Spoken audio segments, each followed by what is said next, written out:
Good morning, everyone. Good morning to my fellow students here joining me in the classroom at the Life of Learning Foundation, and good morning to those of you online who are joining us for our Sunday morning class with Guy. My name is John. It's good to have you here with us for our session this morning. For those of you online, if you're new here, our agenda on our Sunday morning classes is that in a moment, Guy will give about a 60-minute talk on the topic that you can see on the screen below you.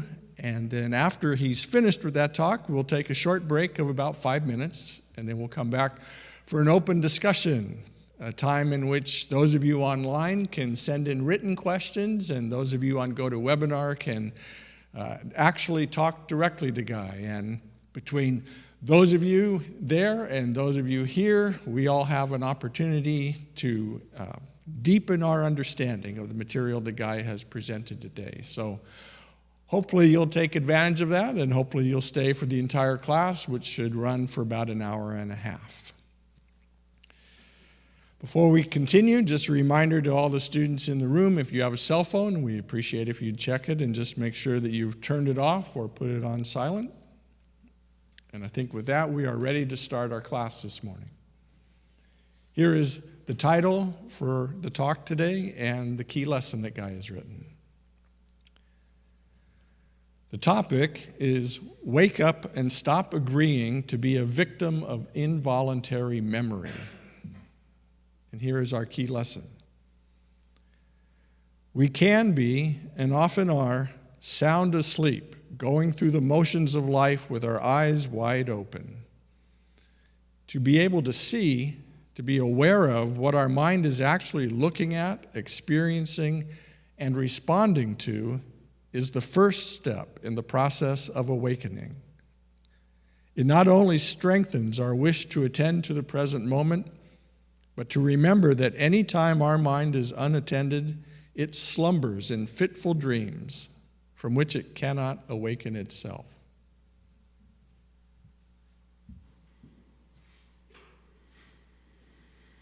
Good morning, good afternoon, good evening, wherever you are, what time it is always the right time to connect with what is true. I'd ask you to make a connection before we even start our talk today, and that is, can you call someplace on this planet that doesn't exist? Or if you're going to call someplace, must there be someplace that you are reaching to and connecting with? So it's a foregone conclusion that if you can connect to something, it was there before you reached out to connect to it. So it is with what is true. Your work is about discovering that within you there's already an existing intelligence, a living wisdom, a source of love, if you want to use that word. It's terribly abused. That you already have access to, but you're disconnected from, and you don't know you're disconnected from because you're constantly connected to something that has nothing to do with everything that's important in your life. We're going to look at this connection and this disconnection together through a series of ideas that I hope, if you're attentive, you can make the connection. We've often heard the expression, one must lose their life to find it. Certainly, I trust to some extent you know something of Plato's allegory of the caves, which is very similar to what Christ was talking about. Why? Because the hero had to leave someplace to enter into someplace new, had to leave a world of shadows to face the sun. So too, you must leave the world of shadows called yourself, the League of Shadows. Sounds like a science fiction movie. In order to become in relationship with something that has no shadows in it, but that dispels any shadow that comes before it. I asked that the key lesson be left up because it is a complete summary, and if you just studied it, if you never listened to anything else, you would have gradually come to realize there's a connection within you that can understand as follows, that we can be and often are sound asleep, going through the motions of life with our eyes wide open. Do you need somebody to prove that to you? You run into what you think is someone that's set against you, or more important and much more constant, you run into moments that you believe are sitting there as obstacles, when the truth is all you've run into is the meaning that you have given that moment. To be able to see, to be aware of what our mind is actually looking at, experiencing and responding to, is the first step in the process of awakening. It not only strengthens our wish to attend to the present moment, but to remember that any time our mind is unattended, any time your mind is unattended, it slumbers in fitful dreams from which it cannot awaken itself. And distracting your mind with something new is not the same as dying to its predilection to live in a prison of its own making, something that you don't see as yet. But when we're done today, you will not only be able to see it, but you won't judge yourself for it, which is another form of a prison that a person has no idea they live in, constantly thinking about themselves. So let's open with a story, quick story. There's a lot to look at. I'm going to give you some new terminology today, something that we've talked about in various ways, but I've never really nailed down into a simple understanding, which I hope you will see as a simple understanding based on your experience with it. So we're going to look at some new ideas about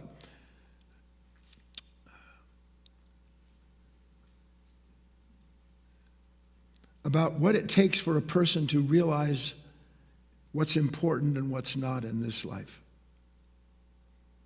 I know nobody likes to be confronted, let alone have somebody say to you what I'm about to say to you. You have no idea what's important.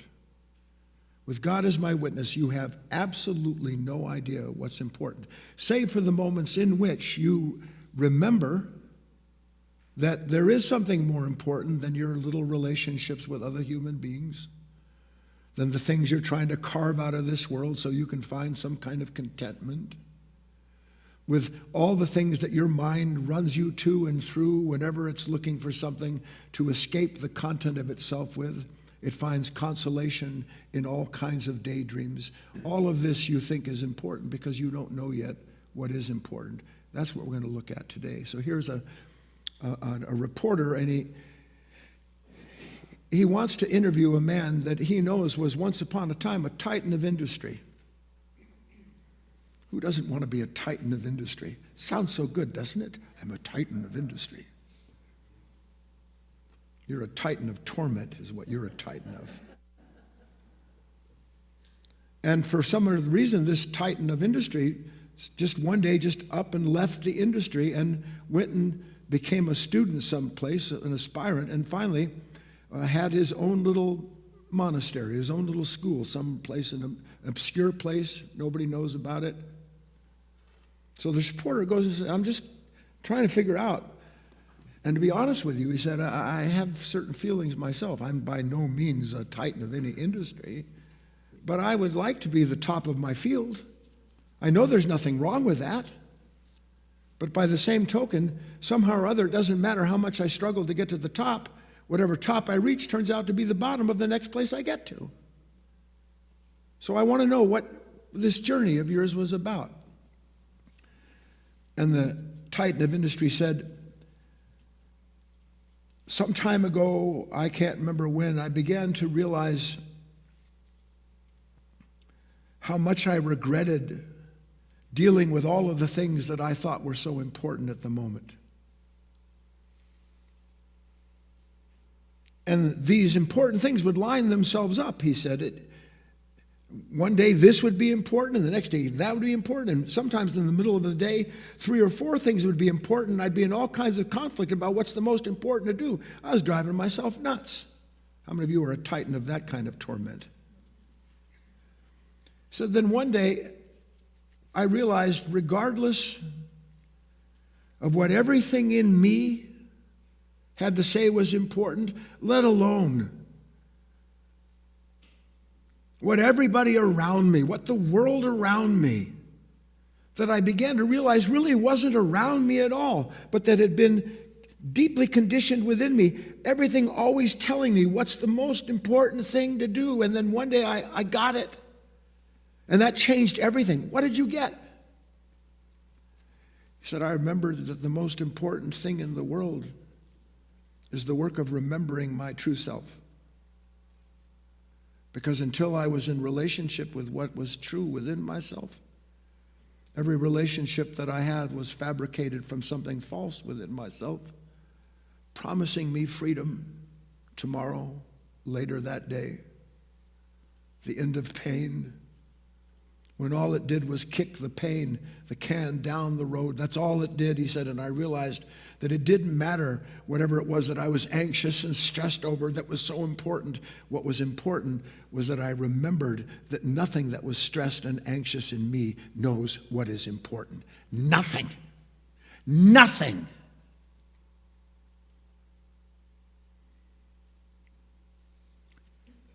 There's your story.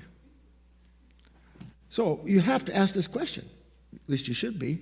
Okay, I kind of see that. I have moments where I can get that I've been betrayed by what I thought was the world or people around me, and I'm starting to suspect it wasn't the world around me, but something I didn't see within myself.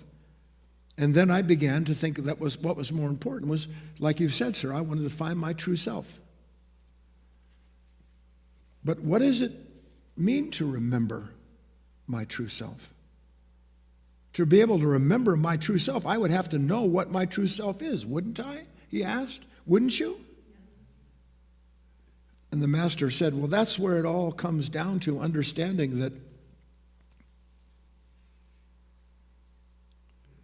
who and what you are has nothing to do with anything you will ever think about, let alone conceive of as being necessary for your contentment. Well, then where am I to look?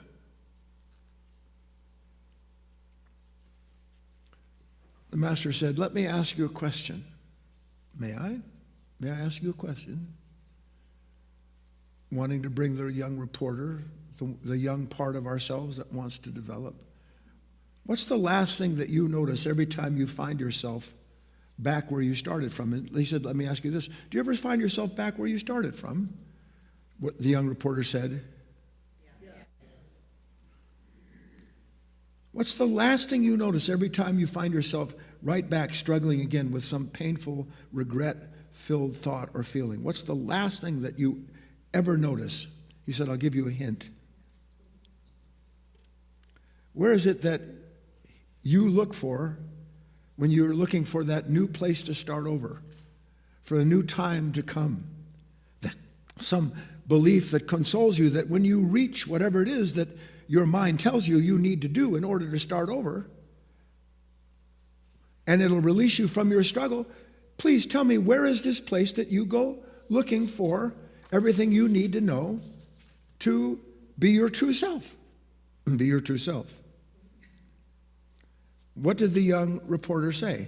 If he was honest, he would go through a whole bunch of stuff, but in the end, the master would go, eh.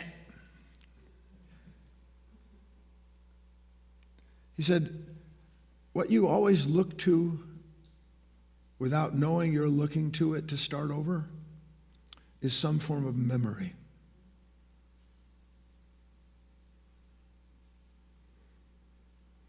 All thought is memory. No matter what it constructs, no matter how intelligently it conceives what it does as the next step along this road to consoling yourself, every last bit of thought that you turn to is a memory. And how, he asked the reporter, can a memory free you from the experience you're having that was the product of memory? See, this is the problem. You don't know that your experience, by and large, the vast majority of it, is a product of a relationship that you have with a memory that you don't even know it goes before you to make everything dark. But that's what we're going to see, because if we can prove it, if we can see any fact of it at all, it might begin to help us want to remember the most important thing in the world.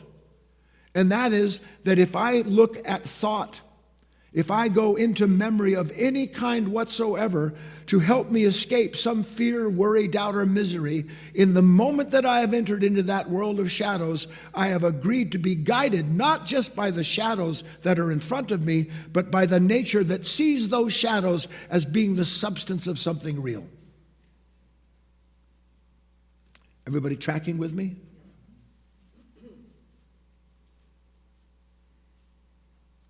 Now, I have to interject something here. And I only wish that I had a couple hours just to spend on this one idea alone. And one day you'll understand why I wish I had a couple hours. It would take a couple centuries, maybe lifetimes, to understand the depth and breadth of what I want to show you in a quick glimpse. See, for us, a memory is a book with pictures in it. A memory is a moment in which somebody says, remember when we went to Spain? Oh, yeah. And then you thought, oh, but then I got sick. A memory to us is something that we, in quotes, relate to in the form of some picture or experience.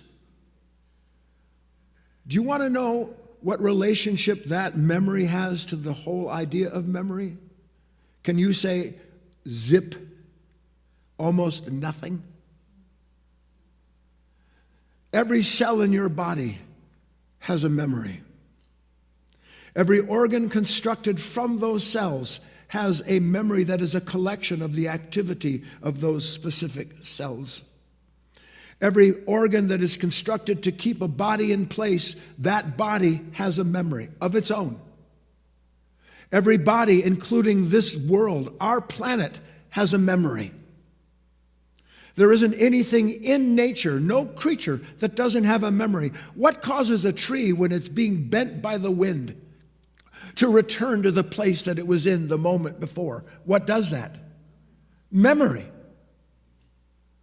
Because there's memory in matter. There's memory in every relationship that matter has. Every creature, every creation lives in a form of memory that ties together its relationship to the world that it's in. The system of our solar life has a memory. The divine has a memory. But not memory the way that we think of memory, but memory that is something always present, meeting what is ever acting on it in the moment, so that what is acted on by whatever is active in the moment touches something that is a construct of memory. For instance, how many of you resist summarily somebody saying something that you don't like? Yes or no? Do you have to think to yourself, I wonder why I don't like that? Or the minute that you have the resistance to what someone has done or said that you don't like, is it there right on the spot? Now you know exactly why it is that that person should never talk to you like that. They should never use those tones. They should never do anything without asking me first. Yes or no? Where does that come from? What is it that comes up in me when you did what you did 30 years ago?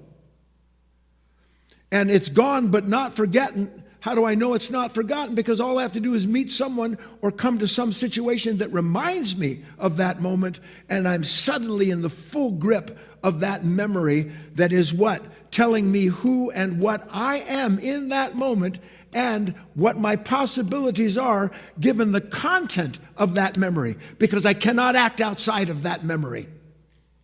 Please, do you see this?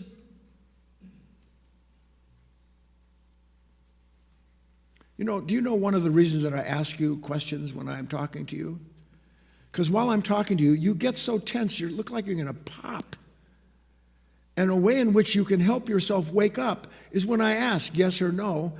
If it's true, I don't want your agreement. I could care less whether you agree with what I'm saying. But I'm asking, can you see whether there's an agreement or not? Because it's good for your body. It's good for every part of you. Because listen to me. How many of you feel some kind of resistance when you're listening to a truth talk? Get your hands up. Yes or no? That resistance is memory.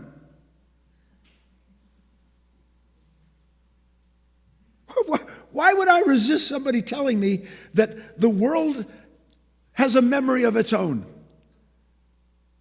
And in that world, there are religions and philosophies and laws and morals and principles, all of these things. And that every last one of these constituents inside of this greater gathering has a memory of its own. You don't think there's a racial memory? A religious memory? You don't even know you have it. You just react to any event that triggers it and then call what is triggered in you, this memory which isn't you, you call that I. Can you see that, yes or no?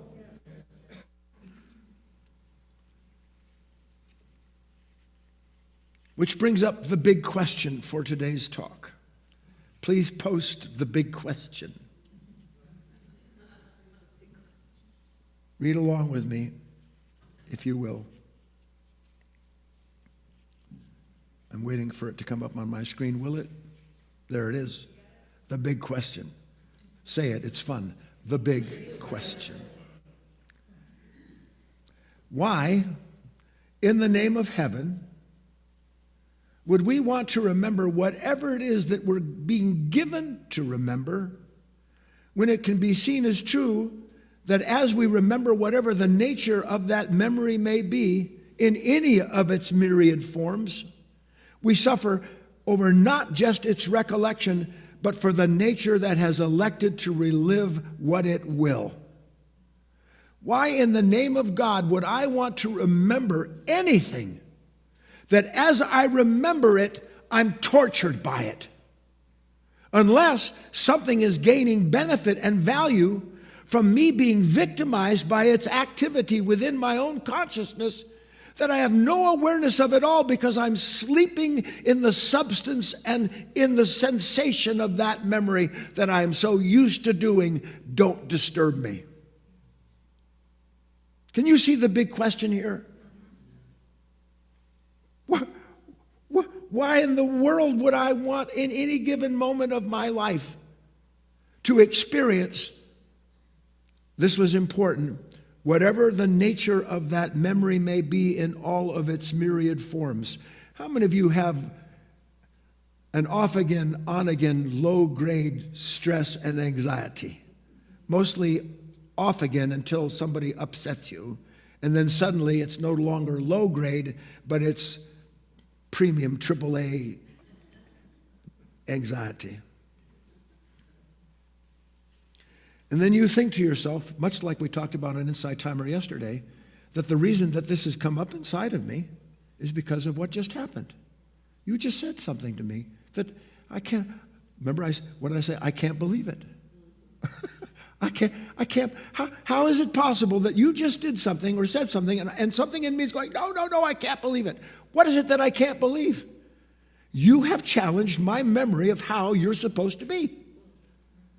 My memory of what's supposed to happen in this moment. It wasn't supposed to go like this. You were supposed to look at me and go, you're the greatest thing in the world. And instead you turned your back on me. You said something that was really rude. Nobody talks rude to me. How do I know? Because I remember that nobody does. I was told by my father, don't you let people talk to you like that, son. Become famous, get a lot of money, do something. Become someone, because when you finally become someone, then everyone will have to behave the way that you want them to, because he won't say this, because then they want something from you. What's going on? So I decided against my own best judgment. By the way, this is called me throwing in the towel. To tell you something personal. Don't like to talk about personal things for 10,000 reasons. One, it's none of your business.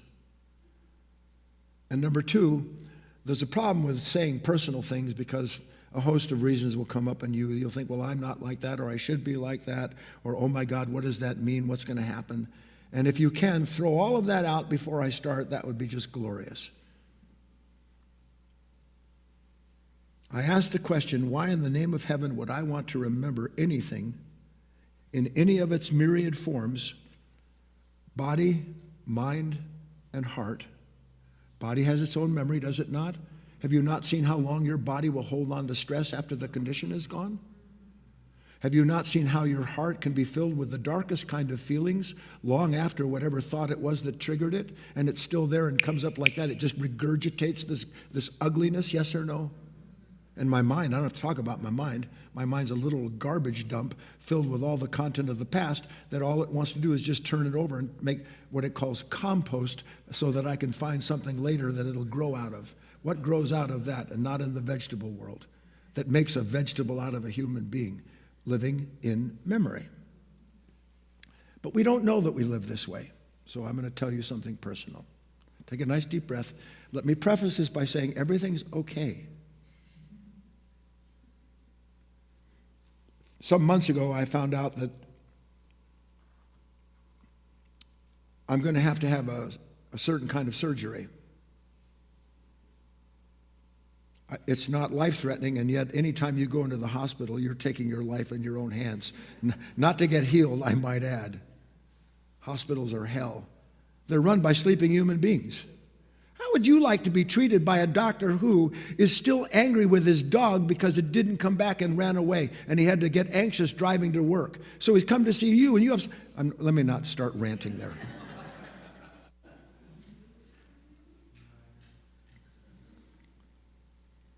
So I found out I have to have this surgery, and I'm having this surgery tomorrow. Tomorrow. And I've known about this now because, they say, listen, your life's at stake, and we'll schedule you sometime in 3 years from now so that we'll get you in as quick as we can, but not without a referral. He said, well, I'm dying. Well, talk to your doctor.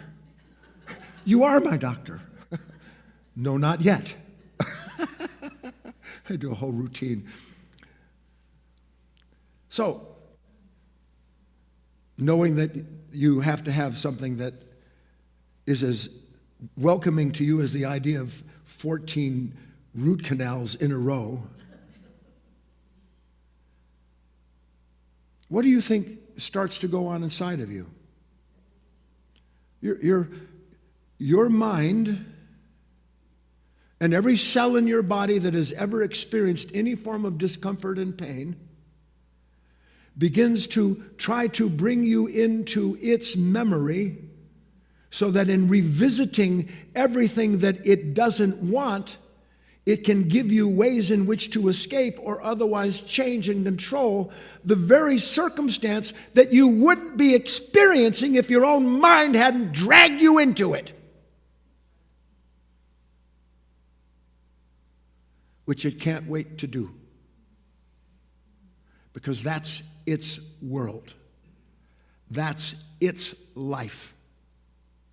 So for 2 months, and by the grace of God, I will say this is not what happened to me. It doesn't mean that the body isn't stressed. The body's immensely stressed. Doesn't mean that the minute that your attention moves away from remembering yourself, gathering body, mind, and heart in the one place where an awareness of the whole of that movement is there, doesn't mean that some thought doesn't try to sneak in. Well, God, they want me to fast for 2 days before what? I'm not gonna, no way. What do you mean don't eat? Well, my body wants to eat. Doesn't care what the doctor says might be the repercussion of eating. Talk. Project. Punish. And you sit there and identify with every last movement that is taking place in you and through you, where you have no idea that it's going on, where echoes of the past go, hey, Dana, hey, John, think about this, man. After this is over, nothing's going to be the same ever again. And you listen to something like that, formulating every lost freedom that it can come up with, and then what does it do as that memory postulates the pain that is coming to you in the future? What does that same mind do to you when that's going on? What does it do? How do I escape this? How can I push this off? How can I avoid this? How can I break the rules in some way so that the reality that my mind is threatening me with doesn't come to pass? And everything that you do to resist the projection of a fear that you have strengthens the fearful nature creating it. Doesn't it?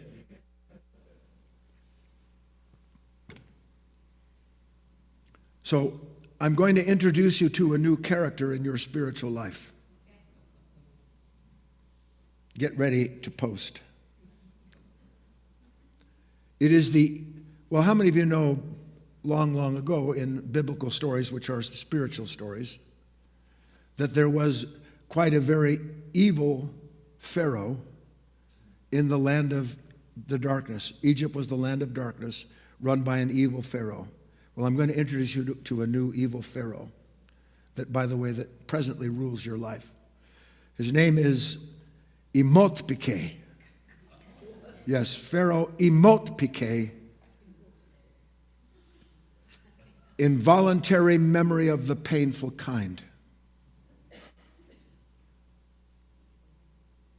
You are ruled by Imotpike. Something that has complete control presently over the way you think, feel, and respond, because it starts in a place that you're not present to. Try to see what I'm saying. Why would a human being be visited by painful thoughts, fearful feelings, dread of any physical condition to come, when those fearful moments that it projects to come don't exist outside of the meaning that that mind gives it as it relives correlated memories? Because I had the memory of this surgery, but not that surgery. I had the memory of something else. But it's saying, oh, well, you think that was bad? Wait till this happens to you. Yes or no? Say it, Pharaoh Imotpike. Why am I using this acronym? Even my wife likes this one. Imotpike, the evil Pharaoh. Why? Because it stands for the fact that I am ruled by an involuntary memory of the painful kind, and I don't know that I live in that land of darkness, the land of thought, the land of imagination. So what is involuntary memory of the painful kind? Where am I on time? Involuntary memory of the painful kind. It remembers the suffering from a past similar situation, and as it relives this pain that's embedded where? In its own conditioned bank of memories, as it relives that pain, then it resists what it imagines it has to relive. So that it goes round and round and round, trying to escape something that doesn't exist without the memory that it's brought up and said, come on, let's make bricks without straw. Let's get busy and get to work trying to figure out how you can make this not the worst moment of your life, but get through it comfortably. Your whole life is trying to get through something that doesn't exist.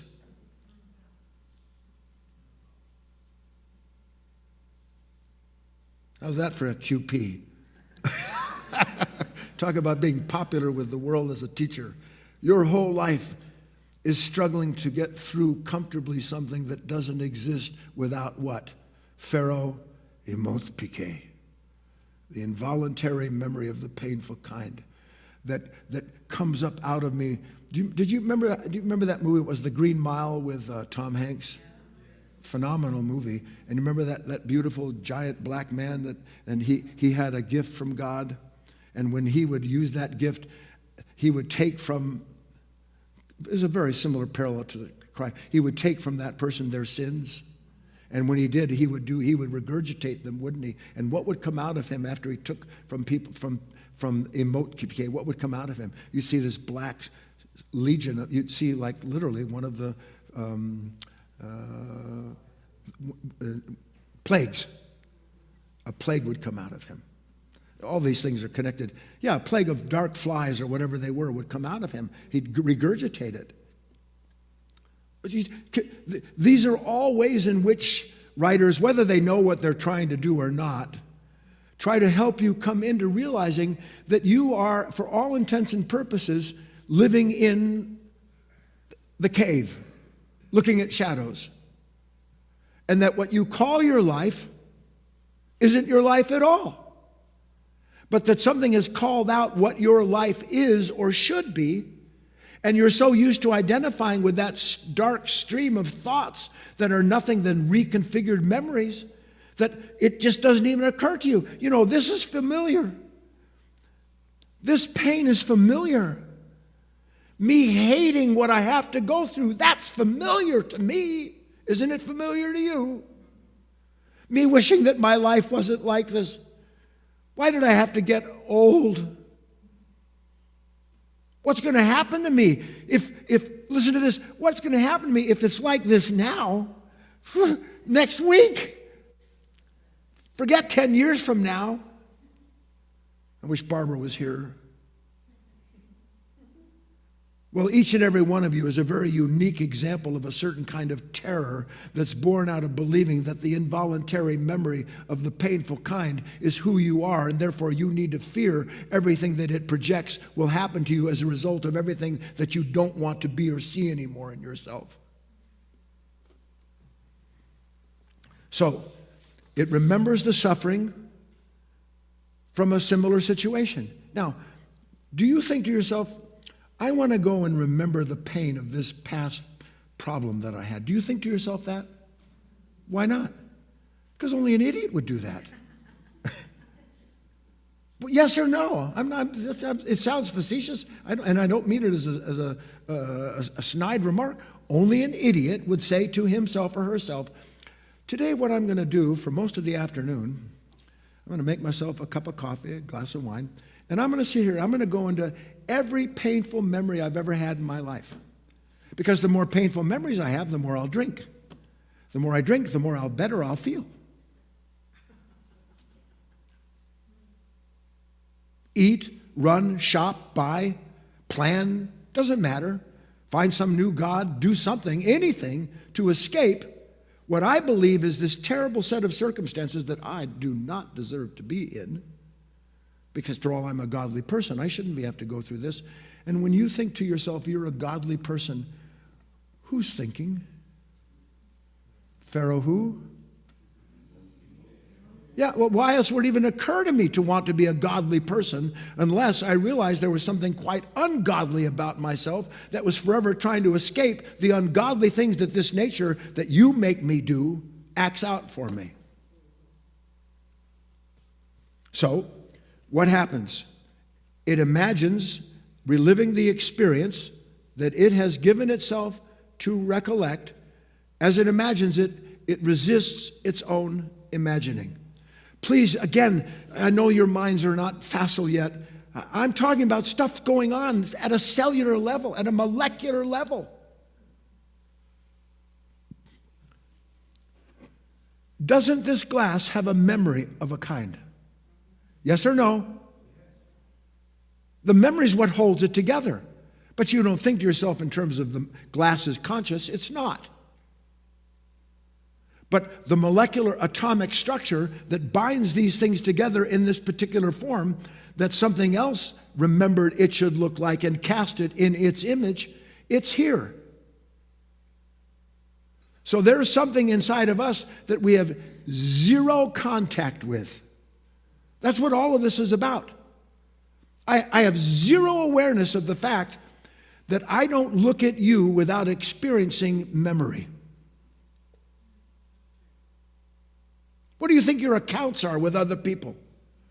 You know before you even see them. I talk to you all the time.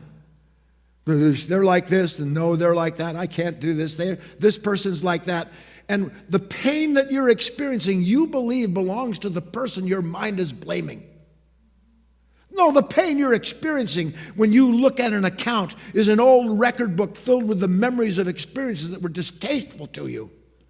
And so you taste your own memory and then spit it out at the person you blame for that foul taste in your mouth. But you don't see it because it's like that, isn't it? Yes or no? And then what happens? Is this interesting to you? Meeting Pharaoh emote piqué. What is emote piqué? Involuntary memory of the painful kind. How many of you are ever sitting someplace, most of the time, if not lying down, and a thought comes, you have work to do. And who appears on the spot but Pharaoh? Because it's not necessarily, how do I say, the cellular memory isn't a bad memory. And the truth is that no memory in and of itself is bad. You can't avoid memory. Memory is the residue of experience as it passes through whatever the manifestation is it touches. That's what memory is. Everything is changed. When it's changed, it has a memory of its form. The problem is that these forms will change according to what acts on them, but our memories don't want to change, nor do they want to be revealed. Because were I to actually see, for instance, that I'm sitting there, I'm laying in bed. What was it? Debbie got up before class. I'm laying in bed, and suddenly I realize I'm in bed with a torturing device, and it's not my husband. Usually it is, but right now it's not. I'm being tortured. And what am I being tortured by? Negative thoughts and feelings. Now, my negative thoughts and feelings are telling me the way not to be tortured is to go into what the reason is I'm having these negative thoughts and feelings, because if I can solve the source of this fear, I'll be able to sleep. So my solution is to embrace the Pharaoh emote piqué, involuntary memory of the painful kind. And how do I embrace the dark Pharaoh? What is the nature? What do I do that embraces the dark nature? Tell me. Identify with it. I say, I. And then I go, I feel like this. No, you do not feel like this. You are identified with feelings that belong to this dark, involuntary, painful memory, because every memory is imbued with the experience of what it was that you didn't want when it was being formed. It's there. Memory has emotional content. Memory has physical experience. Memory has mental sensation in it. But we don't understand that about memory, because for us, memory is, where did I get that good pizza? Or memory is, God, I wish I didn't eat that pizza. I'm going to remember never to do that again. That's memory for us. And grudges. You're really good at remembering grudges. But is it you that remembers what causes you pain? Is it you that remembers the past that has pain in it? Yes or no? Who's remembering that? Emote piqué. A nature that has its own memory and that serves its own purposes so that it can continue that sense of self unabated and allow its life to be yours. Now, are you beginning to understand what it means to lose your life to find it? Now you have some inkling what life it is that has to be lost. It's not even your life, but it belongs to this world. Literally, it belongs to this world. You may have particular memories, but no human being has their own memory. You may have particular memories, but no human being has his or her own memory.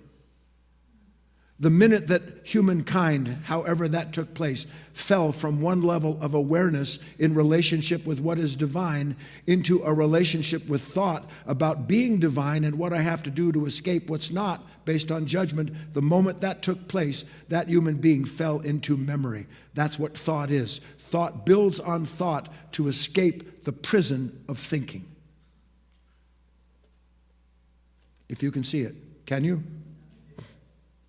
So suddenly I'm in the hands of Pharaoh emote piqué, involuntary memory of the painful kind. And the minute that I'm in those hands, what is the next thing that I'm trying to do? Trying to protect myself from the pain that I'm in. Now, how do I protect myself from something, if you're seeing it all, that's self-induced? Can I protect myself from... I wish I had my big hammer. If I'm sitting here doing this, how do I protect myself from this? Is there anything I can do to protect myself from the hammer of an unconscious nature involved in an involuntary memory of the painful kind? Is there anything I can do? Well, one thing I can do, can't I? What's the one part of every one of those moments that's not part of the continuation of emot-pike? What's the one thing? Everything else, try to see this. Here I am, I'm suffering, my mind is going, oh God, I don't know. And have you not noticed that the more you suffer over something, the more dedicated you are to ensuring that you don't suffer any more over that? So that, talk about the straw that breaks the camel's back. You're sitting there and suffering, and somebody says, let's go eat. No! No, and don't say hello to me. I don't want anything to do with you. Why? Because I can barely contain myself at this moment. I'm so stressed and anxious. You're going to break if you don't relax.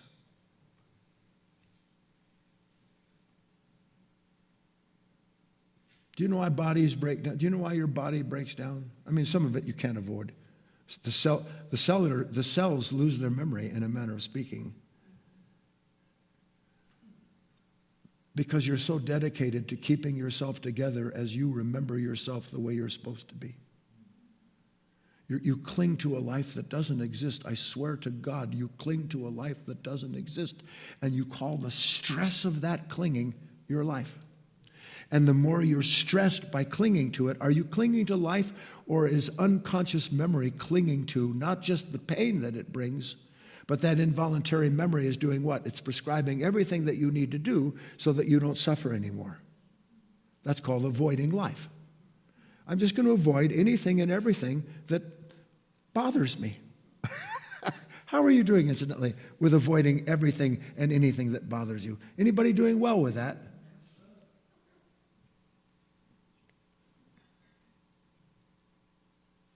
What's the one part of every one of those moments that's not a part of the continuity of that involuntary memory? What's the one thing that's not a part of it? Because everything else is. This is critical that you see it.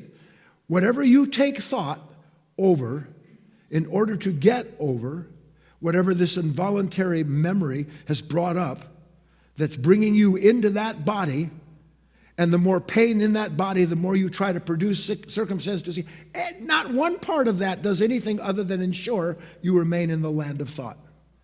What's the one thing that's not part of Pharaoh emot-pike's power over you? What's the one thing? Awareness. Awareness of the evil Pharaoh, which is what, of course, Moses and every true teaching, that's awareness. Because all I'm aware of when I'm in the hands of emot-pike, involuntary memory of the painful, what am I aware of when the Pharaoh has its grip on me, when thought is running its game, when I'm trying one way or another to avoid? What am I in the hands of? Listen, I'm in the hands of what that memory is telling me I need to be aware of. Isn't that so? Saying, you need to be aware of this. Do you remember when they did that? Oh my God, you need to be aware of this. You've been in places like this before. I mean, what does this mean? Oh my God, what am I going to do? And you believe that you're actually aware of yourself when you're in fear. You believe you're aware of yourself when you're angry and anxious. Do you not? In fact, I've never been more aware. Because it's so clear to me, the stuff that's causing this conflict, I know exactly what I have to do. And then you listen to the Pharaoh tell you how to build its place of worship.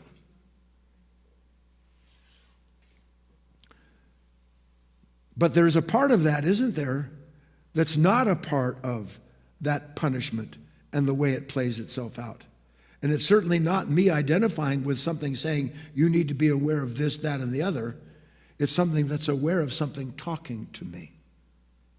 It's something that's aware of the fact that I am experiencing an involuntary memory of the painful kind. You have no idea what I'm trying to give you. Every time you're anxious, angry, afraid, every time you're caught up with some kind of regret or resentment, though you do not know it, the fact that you are caught means you have been dragged into the land of the Pharaoh, where an involuntary memory of the painful kind has its hooks in you, and the more it pulls on you, the more you try to pull yourself out of that memory. And what is it that tries to pull itself out of an unwanted memory?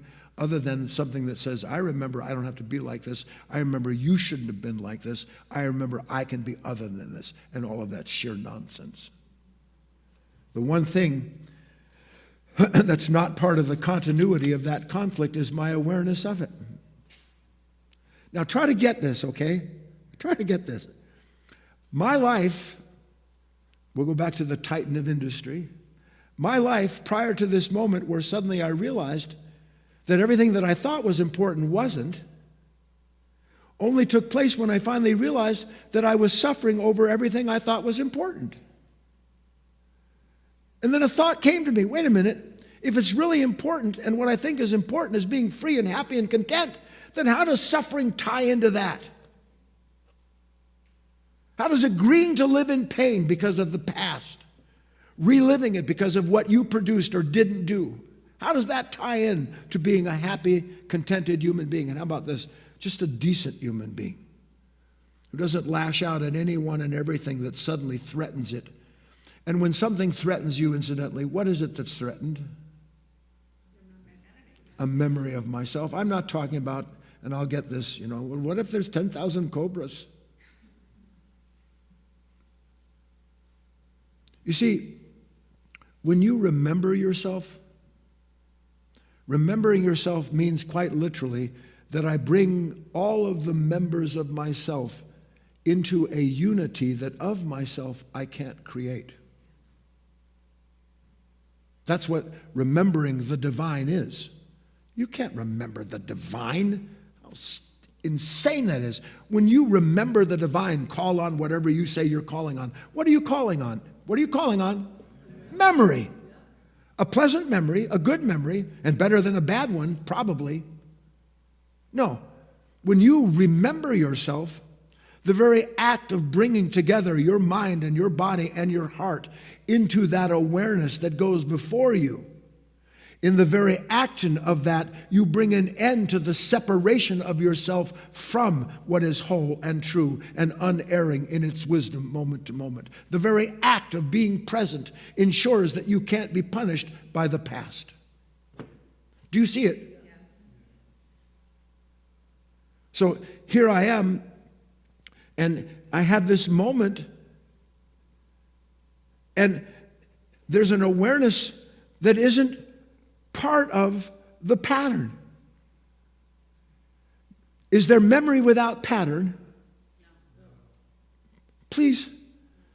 Or is memory a part of a pattern? You can't have a puzzle with a picture in it unless it's got all these different pieces. So the memory is a little piece of a much larger pattern that formulates what you call yourself.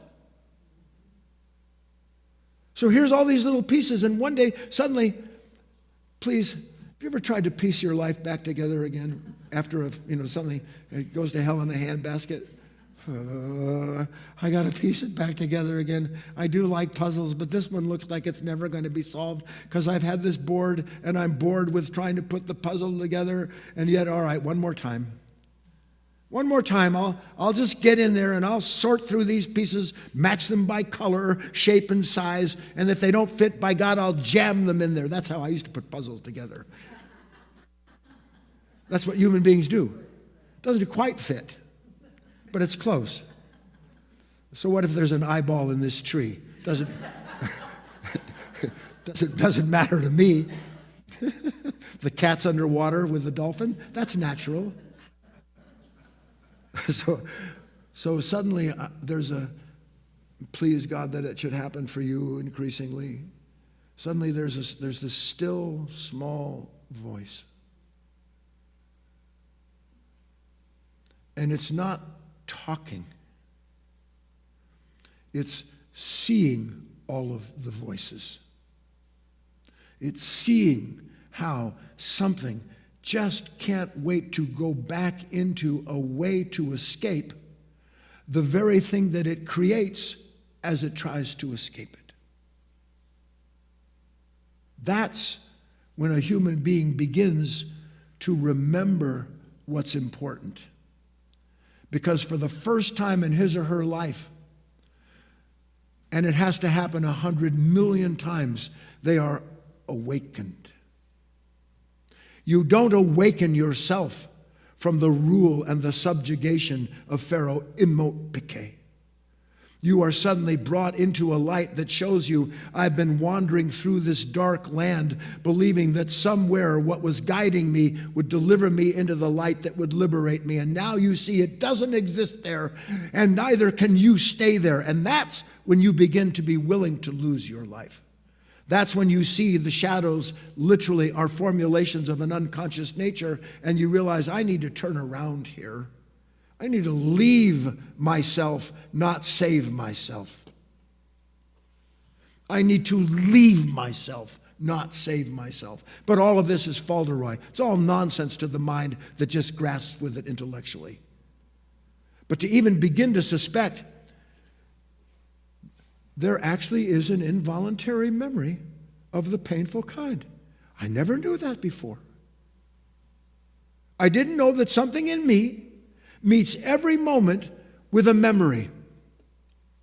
Now, that meeting of the moment with a memory is natural. When I'm driving my car, I look up, I see I'm on Paradise Road, and I know that Monument connects with Paradise. That's memory. Thank God, memory. Isn't it funny? A person lives their whole life dependent on memory that by and large is nothing but the source of their misery. And then when by their old age they start to have their memory taken from them, they go, what am I going to do without my memory? There's a difference between involuntary memory of the painful kind and memory that you call on. One memory you don't call on. One memory you can call on. Involuntary memory of the painful kind does what? Calls on you. Hello, Chris. You remember what they did or why they should be like this? You know why you have to be like this? Do you know what you have to do? And you're sitting there going, no, tell me. Please, because the minute that you've come up, I'm in pain. Now I'm going to rely on the source of my pain to free me from it. Involuntary memory of the painful kind calls on you. That's how you can know when you are in the hands of Pharaoh imot piqué.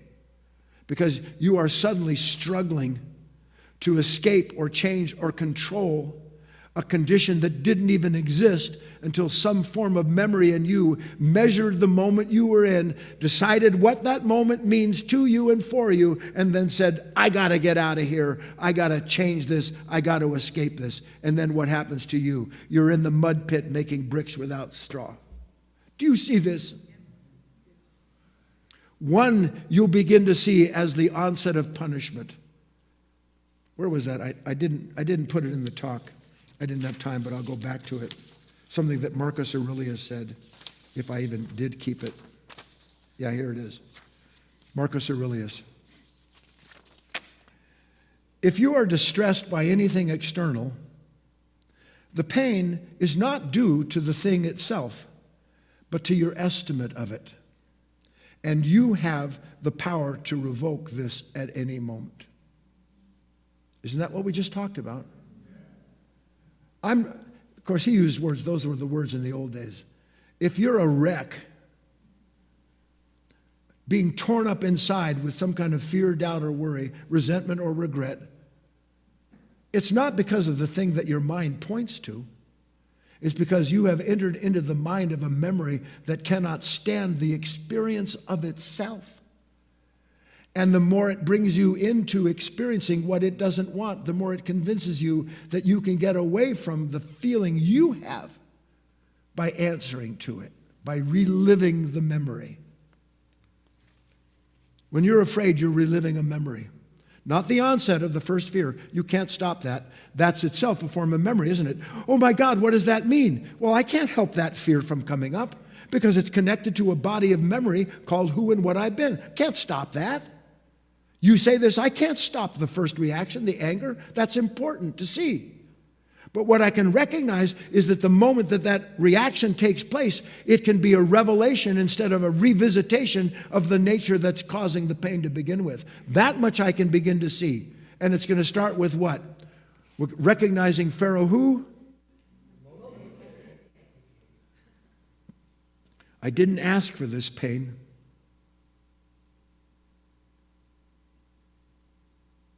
And if I didn't ask for it, I don't have to answer to it. I didn't ask for this fear. I didn't ask for this loathing that I have of anyone who ever did this or didn't do that. I didn't ask for that kind of resentment. It's always there, though, isn't it? You can't free yourself from memory, but you can free yourself from the illusion that memory is you. The awareness of that fact connects you to another order of memory that already knows without taking thought that who and what you are is true and cannot be made to service suffering anymore. You got it? Let's take a break. We'll come back and have our chat.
Welcome back, everyone. Before we can move to our question and answer or discussion period, I have a couple of special announcements to share, both with the students in the room and those of you online as well. The first announcement is that oftentimes at this time, we say things like we appreciate and want to offer you opportunities to help this work. And one of the very simple ways that you can do so that doesn't cost you anything is to engage in the material that we post on our social media platforms. We have accounts for Guy on all social media platforms, from YouTube to Facebook to Instagram to X, to every platform Guy has an account on. And today I want to especially emphasize our platform, our account on YouTube. Guy's YouTube channel is one of the fastest growing accounts that we've had in the last year or so. And we want to encourage those of you, if you're not watching Guy's material on YouTube, feel free to do so. You can easily go to the link at guyfinley.org/YouTube, and I think Kate will probably put that link in the chat box for those of you on GoToWebinar. And there is a mountain of material there that you have access to. And those of you who are on YouTube today, we want to invite you that if you're watching, to please take a moment to subscribe to Guy's page and set the notifications on it to all so that you receive a notice every time something of Guy's comes live or anytime we post a new short or video. And then you'll get a notification about it, and then you can see it and you can like it. You can make a comment. And that's really what we're encouraging you to do, to, in a very simple way, engage in the post. That is a very common truth across all social media platforms, that if the posts get any kind of engagement, a click, a like, a comment, that increases how far they will be broadcast. So we encourage you to do that. The importance of what John is saying, but it isn't because I want you to like me. Nothing is more pathetic than wanting someone to like you. The world lives by that and dies by that. What John is simply saying is, if you can help us let others know about how painful it is to want others to like you, and you've seen through that a little bit, this is the right thing to do to help us help the world with new understanding. Right. In short, this is a way to raise the visibility of this material, and the world certainly could use that. So if you have any questions about how to get set up on YouTube, or if you have any questions about any of the other social media channels, you can send a note, those of you online, in the question or chat box, and those of you here, you could ask me or Kate or Heidi after class about YouTube. But again, that is a major source of how we are getting the work out to the world right now. Oh, and the second announcement. Just again, a reminder, you can help us if you are able to financially. Just go to guyfinley.org/donate. And Kate reminded me that this month, if you donate $15 or more, you will receive a bonus. You'll receive something in exchange for that, and that is a DVD set and MP3s that go along with it to a very good album of Guy's called Wisdom's Path to Happiness Within. And what makes this album unique is it contains 10 talks in which they have some classic stories from Guy in making the spiritual point that he does. So we encourage you to do that.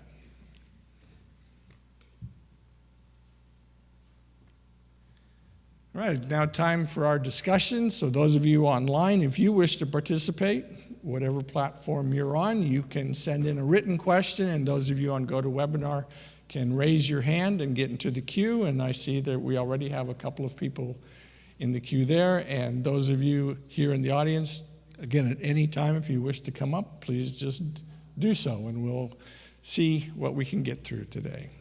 Do you have anything you'd like to say, Guy? No? All right, we'll start. The first person in our queue on GoToWebinar is we're going to go to Mike. He is online. Hello, Mike. Are you there? You can unmute yourself.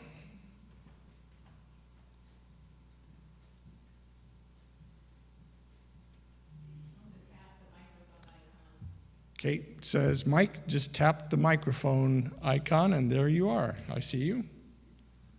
Hello, can you hear me? Whether I want to or not.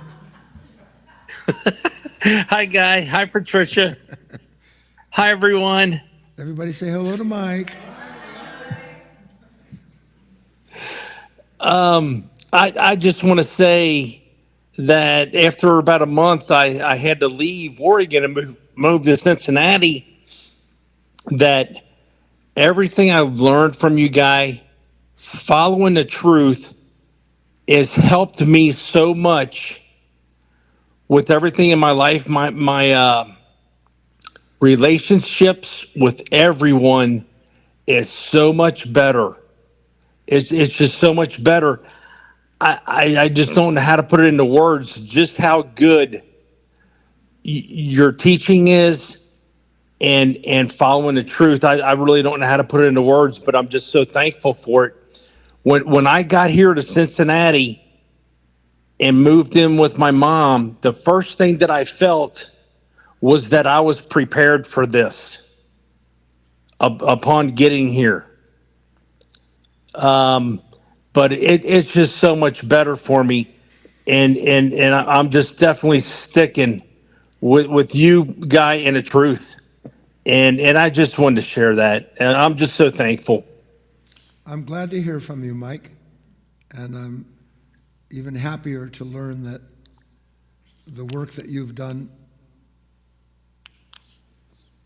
to understand these principles and their proper application in these moments of life that we talk about have helped you help your mother as she goes through the transition she's going through, and your family at large. I can't think of anything in the world that speaks louder than an individual's willingness in the moment to lay themselves aside for the sake of something that they're not thinking is greater than themselves, but that is showing them how little the part is of them that they're about to act from. So that sacrifice becomes the key word, not enlargement, not becoming grander or bigger, but doing as best we can in the moment we can to be as true as we can to remembering ourselves. And for that, I'm glad, Mike. Stay in touch. I know you will. And don't burn down Cincinnati, okay? Let's go.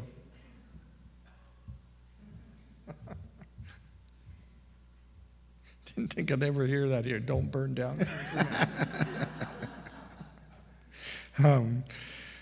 Next, we'll go to this written question. It came in from Annette, Guy, and she says, so do we either go to a hypnotist or be delivered? I'm half kidding. Or is awareness the answer? Standing outside of ourselves, seeing our habitual reaction? And how can belief in God really help with this? That I ponder.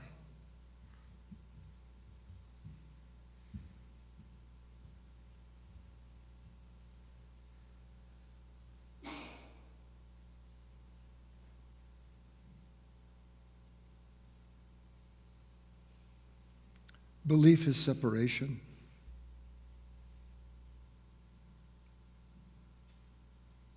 I go outside with the girls, with the deer that are my friends on my property. We have moments together. I get up early in the morning and I see the sun rise. Do I have to believe that that's beautiful? Do I have to believe that my wife is better off if I am present to some pain that wants to prove to itself someone else is responsible for the stress? Do I have to believe that she's better off? Do I have to practice that belief, or do I see the fact of it in the moment? When you are awake and as present as you can be, and you cannot be any more present than your willingness to do so and what it costs you to do that in that moment. You're in relationship with all that you can be in that moment. There's not one bit more that you can be in relationship with than when you are as aware of yourself as you can be. The fullness of that awareness is your freedom in that moment, because nothing can enter into it without announcing itself as being antithetical to the very freedom that you were enjoying the moment before.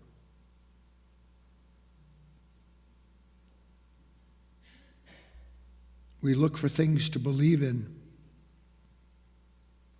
when the things that we believed in the moment before prove themselves to be empty. And the nature that looks for something new to believe in is never new. It's just revisiting itself in some other form. And as you see that, Annette, and you will, you've been a good warrior so far. The more you see that, the more willing you will be to recognize, in this instance, relative to today's talk, I didn't call on this thought about what she did to me last week, but something brought it up. I didn't think to myself, I'm so angry about the way they handled that. The world, I'm so upset. I didn't call on that thought. It called on me. And the extent to which I identify with those involuntary memories of the painful kind, the extent to which I identify with that is the extent to which I'm a prisoner of the content of a nature I don't even know exists unless I see it. On we go.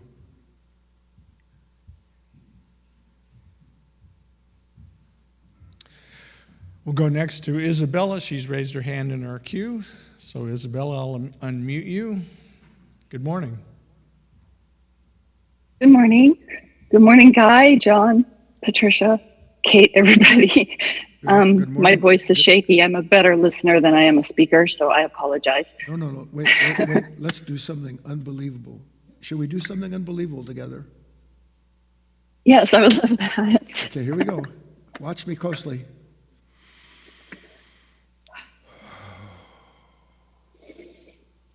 Why would I be Thank nervous? you. Why would I be nervous talking to Guy? Unless something inside of me says, I want to make a favorable impression, or I'm afraid I won't be clear. That's all an involuntary memory, there's isn't it? fear. Yeah. So I'm gonna slap the old Pharaoh right in the face with this awareness. I go, all right, do your worst to me, you old dog, but I'm not going along with you. Yeah, I'm not going to hold that hand. All right. Yeah, so, I mean, along those lines, first of all, I just wanted to say thank you so much for sharing something so deep and personal that you're going through.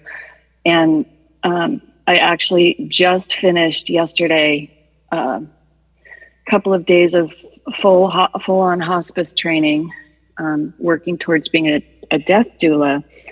And I noticed how much that memory wants to come up, because this is all new and it's scary and I don't know what's coming, but I'm open to giving up the past memory of who I was. And I wanted to just share like the dichotomy between, my work is going to be sitting and listening to so many people's memories, their identities, and just being with them and being there while I'm releasing my own is just really kind of a interesting journey. So it's perfect. It's perfect for you. Perfect for you. Use every moment. The more you can use the moment by being present to yourself, as we've described, the more helpful in the true sense of the word you'll be to those who are fearful of leaving behind nothing but memories. Yes. Good. Keep us posted. Yes, thank you. Okay, thank you, Guy. Have a great day, and love you from the bottom of my heart, and just thank you for all the support of you and everyone there. You bet.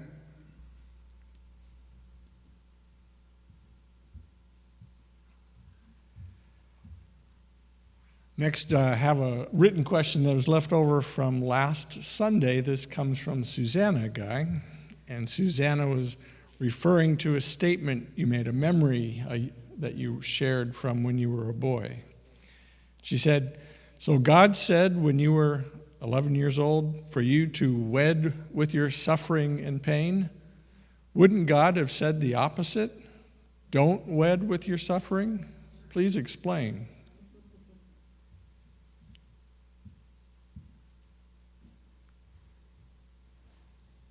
Remember the game telephone when you were growing up? You sit there with 8 people and someone would say something and whisper it in the ear. And some of the original statement was, monkey see, monkey do, and by the time it got to you, it was the cat jumped over the broom. That's an example of what's happened here. I never said anything like what you said I said, Susanna. And on top of it, I never said that God said something to me. I said that when I was a boy, there was a very clear angelic voice that issued itself from within me that said, with this pain I give thee life and do thee wed. With this pain I give thee life and do thee wed. And I said that I turned 76 years old a month ago, and that it has taken all of those 60 plus years to even begin to fathom what was being given to me as not an instruction but an encouragement to go through everything that life brings without resisting the revelation of it. So that instead of resistance, which is all a memory can do when anything challenges the content of itself, instead of resistance, every last one of those moments serves as a revelation. And the revelation is of a nature that just wants to go on being itself in spite of how much pain it brings to itself. And that in that discovery is the beginning of losing one's life. So that I am wed to what is divine according to the degree which I sacrifice my present constant relationship with Pharaoh Imud. I should have called him that. Imotpike. Involuntary memory of the painful kind. I want you to see it. It's not going. This is. In one respect, it's very slow going. In one respect. In one order of time, it's very slow going, but in another order of time, it's instantaneous. You'll be talking to somebody, and they'll say something, and while they're talking, you will begin to feel fear that you don't even know inside of you, that they're going to say something that you don't want them to say or that may run counter to what you think is true, and you don't even know it. It comes up like that because there is a body of memory connected to what people should say or what they ought not say or how it ought to be said. And you're sitting there and you're tense. And you know why you're tense? Because memory is telling you the way it's supposed to be said or how it's not meant to be said. And you take that tension. Now I'm in the grip of that sensation. What am I going to do with what you say? I don't even hear you anymore.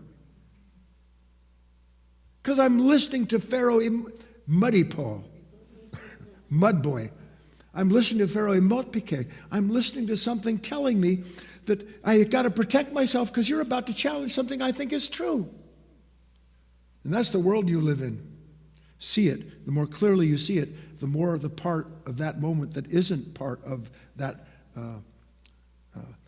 pattern will step in and break up the pattern for you.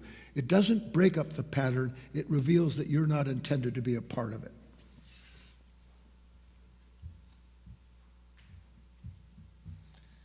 This question just came in from Elisa, who's online with us, and she asked Guy this. She says, since I divorced a couple of months ago, my sleep quality didn't fully restore. I wake up at about 6 a.m. as if an alarm goes inside of me. I try to relax and go back to sleep, but I can't. Instead of complaining, I try to use this time. I feel something is going on in the heart area, something big, almost the size of a football. I don't know what it is, but I would think it is anxiety, sometimes with thoughts, sometimes without thoughts. I observe it and feel it. Sometimes it happens also in the middle of the night, and then I use breathing technique, which helps me to relax. My question would be, what is it? And is there a way to speed this process up? First of all, the good news is there isn't a football in your heart.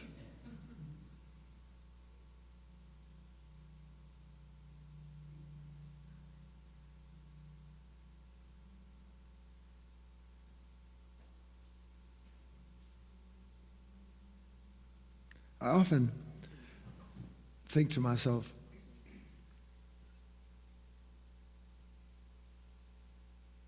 what would this moment be like if I had not one bloody idea about what it is or how it's supposed to go?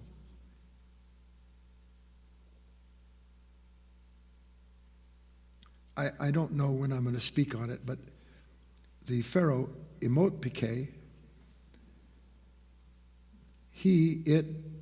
that legion never shows itself.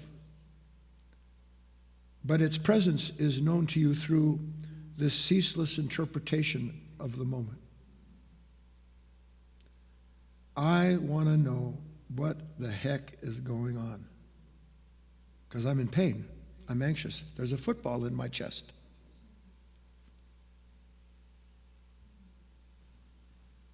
And when I want to know, it's because something in me that is telling me it shouldn't be there. So something in me is denying the fact that there is something going on in me. Now, what would deny the fact that I'm anxious? What would deny that? Something that says, well, you shouldn't be, or something that says it's because you divorced your husband. And let's use the word divorce for any moment in which suddenly life seems to separate you from what you've been married to for 10,000 years.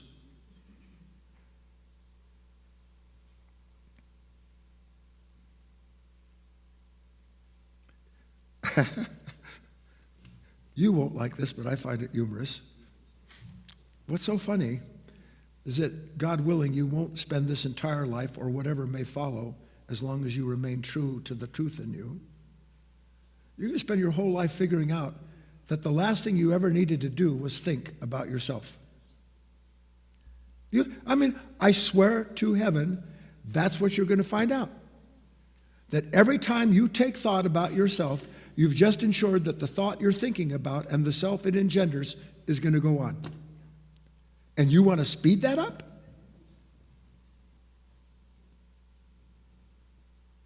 Does thought slow down when you are anxious and try to figure out what's going on inside of you? Does it go, wow, this is really cool. I'm so glad you're thinking about me. Or does it start to talk a little bit faster, become a little more edgy, so that the more thought you take, the more you are consumed by the nature doing that thinking. And the more you're consumed by it, what do? Think a little more.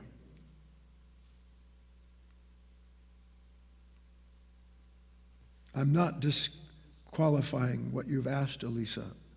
I'm asking you to see something about it.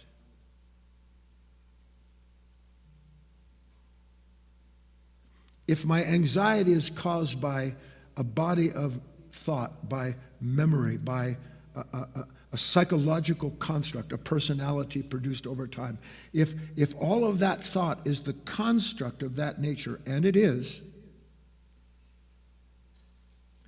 then how in the name of God can turning to what has constructed that moment ever help me deconstruct it? It can't.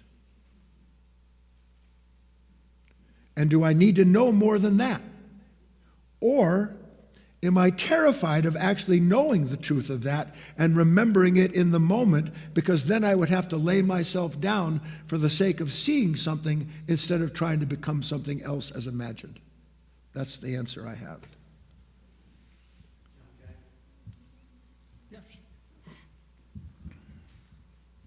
If someone's in the way up there, Nick, just push them off the stage. Welcome back, Guy. I haven't said Thank that. you. And best of luck to you on your thing tomorrow. I have a thing tomorrow. Yeah. Big thing. Ask me if I'll sleep tonight. Well, Yes, I will. Emote PK, earlier this week, or maybe it was last week, I was writing about regret. Regret was a big player in my life. And it occurred to me that what I was doing was beating myself on the head with a hammer that's not really there about a circumstance that's not really there either. Yes. You know? And I wanted to say that was a word you used the other day, mishmagosh, which was true. And then I kind of followed that a little bit further. because the anger that somewhere along the line, I think I inculcated, show that you care by being angry, and show that you make something of yourself by being angry. Let me help you briefly with that. Mm-hmm.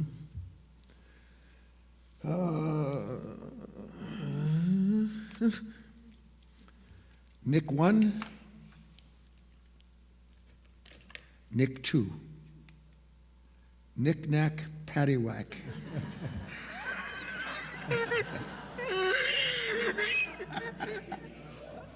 I've been called worse.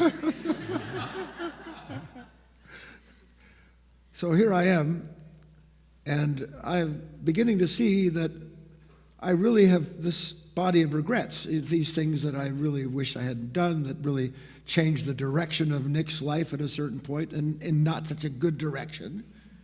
And my whole life, I've kind of looked at this as being something that was worthwhile my attention, but I'm beginning, as Nick said, to suspect that this thing that seems separate from me really isn't separate from me at all, but belongs to a level of consciousness that keeps reiterating itself in order to release itself from revisiting its own nature. So here I am. Is Nick 1 not in conflict with Nick 2? Yes or no? I believe that these regrets are something that I did or shouldn't have done, and I deeply regret this. So I'm actually in conflict with the fact that imbued in the consciousness is the content of this experience, and I'm fighting with my own experience because I don't want it. Yes or no? If I'm fighting with my own experience, does that produce what? Pain, frustration, and anger. That's what I'm getting to. You did not create. That anger does not belong to Nick. It is the result of a continuous pressure of a consciousness set against itself, so that friction grows and grows and grows until poof, it expands and explodes. Then you have this anger. I want you to understand that much so you don't think that anger belongs to you any more than your regrets do. You may finish if you have more to say. Yeah, no, I think I'm completely. Okay. Thank you. Where does all the anger come from? How many of you know that if people really could see inside of you at certain moments, they would run as fast as they possibly could? And you're doing everything to say, "That's all right. I'm okay. I'm okay. I'm okay. I'm okay. I'm okay." And when you I'm okay. When you're trying to be okay, guess what? You're not. We have two hands in the queue, Guy, so let's go next to Jill. Good morning, Jill. You're unmuted. Hi, good morning. Hi, Guy. Hi, Jill. Whenever I call in, like you had said earlier, there's this fear that I'm not going to get my point across. Okay, so that made me call. Let's do what we did with Elisa. What are we going to do? I don't know.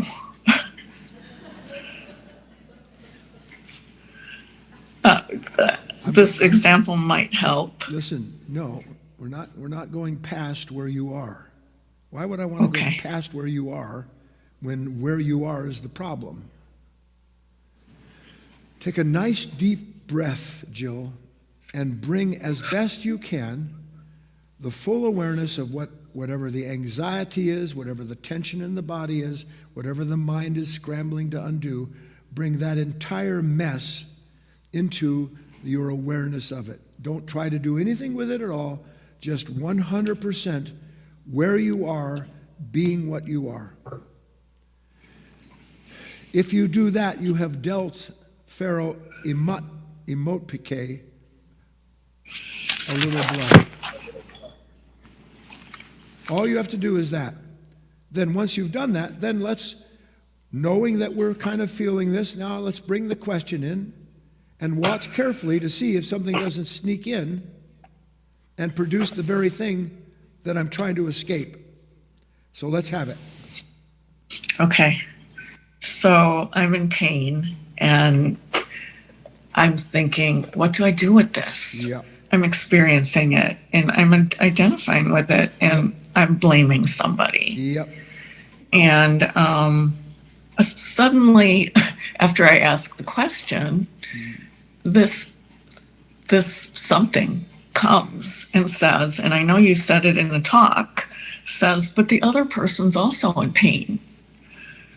Why is my pain more important than theirs? Yep. And it was really sombering. And then I don't know what to do after that. Because by God, I want to slam them. I want to make sure they know what they've done and how inappropriate it is that they said, did, or acted this way. I want them to know, even though I know they're in pain, like me, still, they need to know. Yeah. Yeah. Right? Yeah. That's it. Yeah, that's it. Well, hell, I don't know. Jill, is it true, or are you mentally fabricating that idea, or have you seen to some extent that my husband, my wife, my kids, that they are in fact in pain? And I know they're in pain because they said, did, or lashed out in some way that were they present, I know they would never have produced that. Do I know they're in pain, or am I thinking they're in pain? Which is it for you? I almost feel like I want to know that they're in pain. Good. That's perfect. I want to know. Oh, I love that. I want to know. Not, I know. I want to know. Because if I knew what I say I know, I couldn't add to their pain because I'd be adding to my own. But I don't know that clearly.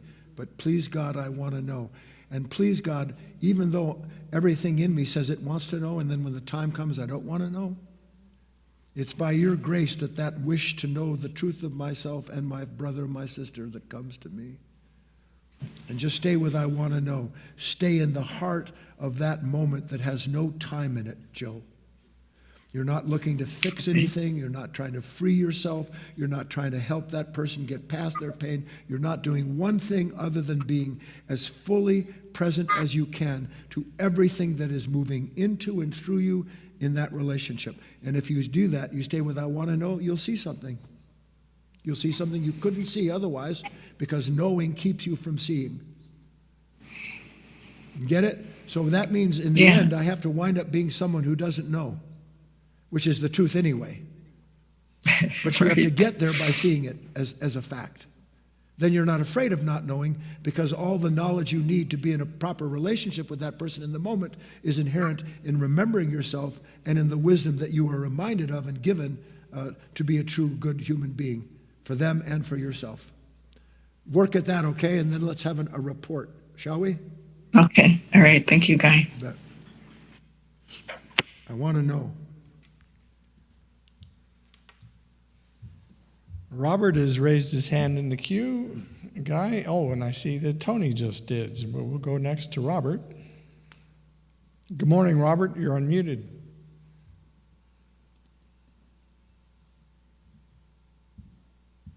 Hi, Guy.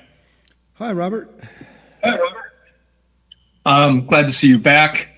I just wanted to thank you for the clarity that you brought on a couple of things in this talk, and in particular, that summary at the end. I didn't write it down, so I'm going to paraphrase something that you said, which is freedom from that involuntary memory that you call you. It occurs to me, I wrote that down because I see that as a great way to mentally shock when you're in thought, right? Ground level thought, whatever you want to call it, everyday thought. If you think of that thought, free yourself from that involuntary memory that you call you, it brings you back to yourself if you're willing to allow that to happen. So look, Robert, and I really like that. This is good, but far better than thinking to yourself, I'm in this moment in an involuntary relationship with involuntary memory. Better than thinking that is to see it. If I'm anxious, it's because I am in an involuntary I'm experiencing an involuntary memory. The stress is the result of conflict between who I think I am and how I think I should be. That's conflict. The conflict is between how I think things should go, how you should be, and how they are. That's called conflict. That conflict is the product of a nature meeting that moment with a prescription for how the moment should unfold. If I'm aware of that stress, that anxiety, of that resistance, then the awareness of the resistance produces the shock. I don't have to think about it, but if I have to start thinking about it, so be it. Better to have that thought than to go along with 1,000 other thoughts that validate the victim feeling that I get in those moments. Let's go on. Right.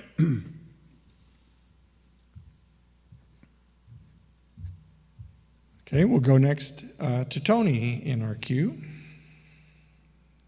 Good morning, Tony. Hi, good morning. Hi, Tony. Lovely to see you. Lovely to see you, Guy. I just was going back to what you were telling us, sharing with us earlier, and being in the healthcare profession myself, I just want you to be so aware that that physician-patient relationship is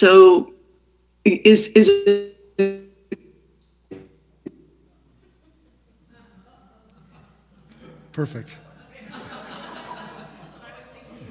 a great one. I think we all do it with all our relationships. It's still the same relationship of in this world, Yeah. you know? And I just want you to know you have so much healing. You have created so much healing in this world that I could only imagine it all comes back to you and some. So Godspeed back to health. And I really just know you're not alone, and we're all just there with you, just saying, hey, it's a comeuppance here. Thanks, Tony, for your thoughts and your support. I appreciate it. John.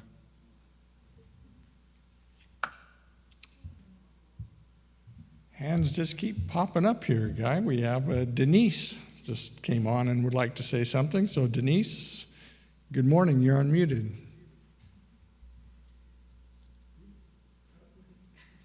Sorry, Denise just lowered her hands. Oh, I guess she didn't want to say anything. We have several written questions, Guy, and it's 11:15. You want to just... Oh, did she? Oh, Denise, go ahead. I'm so confused right now. Sorry, sometime I'll get this right. So, good morning, everyone. Good morning. In January, I ended up in the hospital very unexpectedly for surgery. And since then, a better part of 3 months, Denise has been plagued with IPT. What did you say? IMOTPKs. And trying to dissect what happened to me. Yeah. And what did I do? What did the doctors do? What did they didn't do? Who failed? Whose fault? And it ended up with me being in a doctor's office this last week, asking her, what can I do so that I never have to go through this again? Welcome to my nightmare. so You should have a sweatshirt that says, "Welcome to my nightmare." Hi, I'm Denise. Yeah. It's slow going, isn't it, Denise? God help us. I can't leave anything alone because I'm so afraid of not knowing how to protect myself from the same moment that I give myself every time I relive it. And Right. I'm breaking down my health trying to figure out how to save it. It's ridiculous, I know. Oh, let it stay there. I want you to write down, "It's ridiculous." And put it on your refrigerator, on your pillow, tattoo it to Ed's forehead, put it on your steering wheel, the mirror when you brush your teeth. It's ridiculous. So that it'll wake you up, and then you'll have to take it down after about 3 days because then you'll stop seeing it. And then put something else up there to remind you that you're not meant to live under the rule of Pharaoh, emot pike. Right. Involuntary memory of the painful kind. Why do I want to live with something that can't wait to torture me? Hello? Because I think I want to know. Because you don't exist without that pain. Denise doesn't exist without what she doesn't want. Mm-hmm. No, let it sink in. The whole of my sense of self is predicated on trying to escape a pain that only exists because something has reminded me to think about it again, and that's who I am. You don't want to get to the end, Denise, with that mindset. You'll be terrified of death instead of using your death to discover something new to take with you on that road. Don't do it, Denise. Get tough. We've been talking about this a long time. You know I have your back. Get tough. Really tough. Will you get tough? Yes. Good. I'll help you. Let's Thank you. How many of you, will you get tough? Will you get tougher with yourself? If you actually will, you'll help Denise. And then Denise will give you 10% of her earnings from this point on. You have your dream, I have mine. All right, Denise, get tough. Thank you, Guy. All right.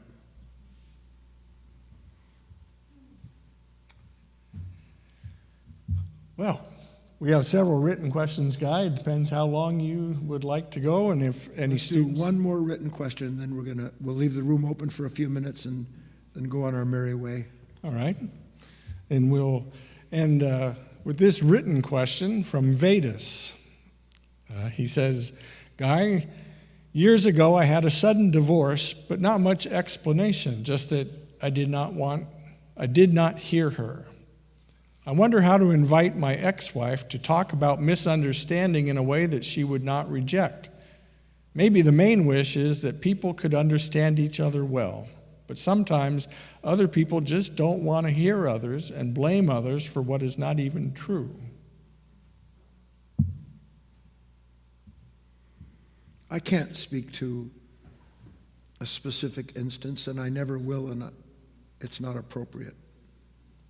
I always try to see a bigger picture, and I hope you'll see it with me.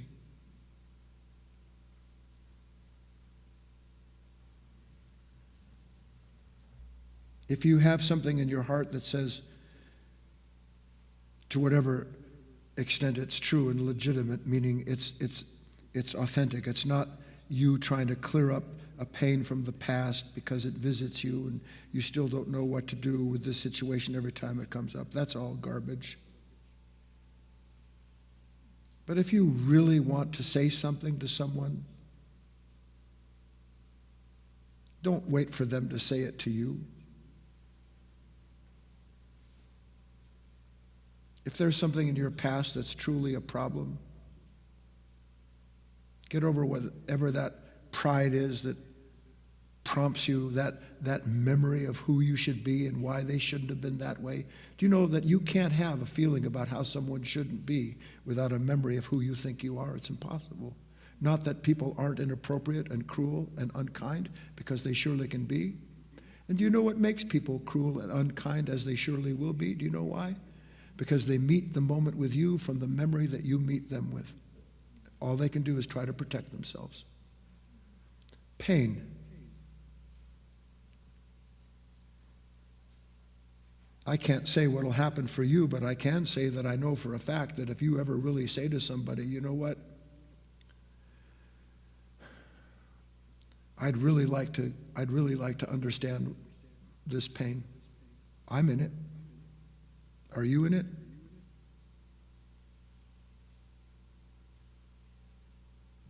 I know some things about this life that I don't think you know yet, and I'm not talking to you, sir or madam. I know that what you call time isn't time, and I know that the consciousness that is responsible for the experience of time is itself a unified whole, and that to change any part of that consciousness changes all of time, that consciousness is still regretting. I regret, in one respect, deeply that I never said to my father, tell me about the pain you're in. I want to understand your pain. I know my father was in pain. I know my mother was in pain. I did the best I could to create space for conversation. But I wasn't enough of a man to be able to bear what would come, either for learning what was true and hearing that they weren't what they pretended to be, and that they were still afraid, and in spite of all the things they'd accomplished, they were still empty. There's a fear of that, you know. You have a fear of that. You don't want your heroes to prove out to be what they always are, which is frightened children. You don't want to know anything about that. But one day when you are a man or a woman, a true man or a true woman, you won't fear anything, because you won't be afraid of yourself anymore. You won't be trying to protect anything anymore. You've seen the futility of trying to protect yourself or anything else that you call your life. That's when freedom starts, and when you're free, you literally liberate everyone that you're with, to the extent they can enter into that space with you, and that you're willing to extend it to them. And that's it. If anybody wants to speak, come up. If not, we're going to go on our merry. Uh-oh, here comes Kate. Too late. It's Kate.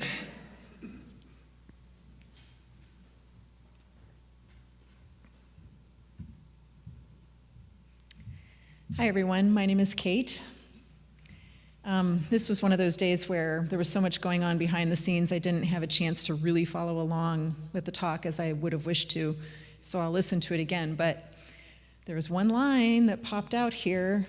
Actually, I think it was during the question and answer session. Knowing keeps you from seeing. I love it when there's something like that. 1, 2, 3, 4, 5. 5 words. Knowing keeps you from seeing. Just that little 5 words that I can take all day long. I can take it with me all day long and hold it here as an intention in my heart anyway. You know, I won't remember it. I'll remember it once in a while. I mean, I can just think back to yesterday. It would have helped me in so many ways. But see, now you have remembered something that you know is true. Mm-hmm. That's everything. I also know that I'm going to forget what I remembered, but my work is going to be to remember it more frequently, more deeply. Yes. And it's not a bad idea. Years and years ago, in fact, the truth is, every once in a while I still do it. I'll be reading an old master or something like that, and it'll just go like that, and I'll just take that little book or whatever, and I'll really just hold it to my chest, not going into imagination, but the wish to have all of that so ingrained that I never forget it. That's the wish. And the more you have that wish, the more it'll come true, I might add. Yeah. Yeah, that's perfect. That's perfect. And I just want to add one last little thing. So that intention, okay, putting it right here in my heart, especially with relationships and interactions, I want to remember that. Knowing keeps you from seeing. I want to have new interactions, new. Yes. And not new as in happy, but new as in something new is happening, even if the other person has no idea, something new is happening in here. And that's the only way that the real change is possible. But I also want to remember it in moments where when Kate goes into mechanical behavior, not just, with people, but like someone pointed out to me recently that Kate comforts herself with like organizing things, lists and project management. That's a time to remember that as well. Knowing prevents me from seeing. When you allow that mechanical pattern of Kate's pattern to just unconsciously go on.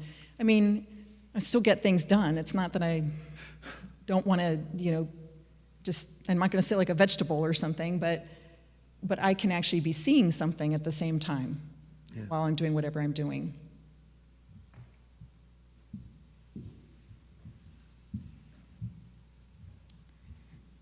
Don't stop making lists, okay?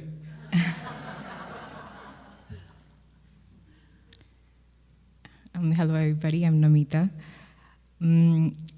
This talk reminds me of Vernon Howard talk called The Collapse of the Haunted House. And I've been contemplating that over the last week. And I feel like when the haunted house collapses and the bats are out, Namita, this nature wants to pick up the hammer and nail everything together every moment, and it doesn't know what to do with itself without picking the hammer and nails in the name of doing something practical, do something, anything. It cannot stand not knowing what the next step is, what the next moment is going to, how it's going to present itself. It just cannot stand not knowing what's going to happen next. And I've just been realizing that this letting go business, it's just, I feel like the more you let go, feels like more challenges or bigger challenges are presented to you, and the more deeper the letting go has to happen inside.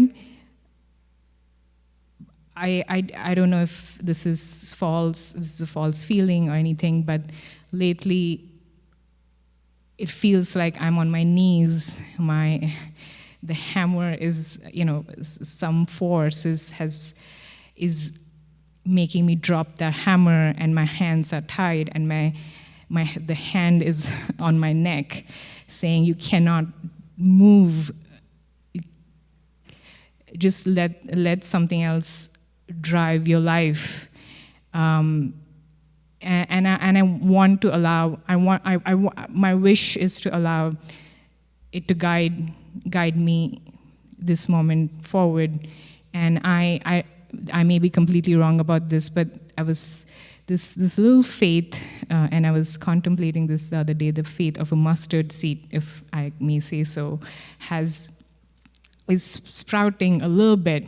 It's almost non-existent, but I wish to be in that space moving forward in my life. 11:30 a.m. on the West Coast. All is well, and I will see you next week.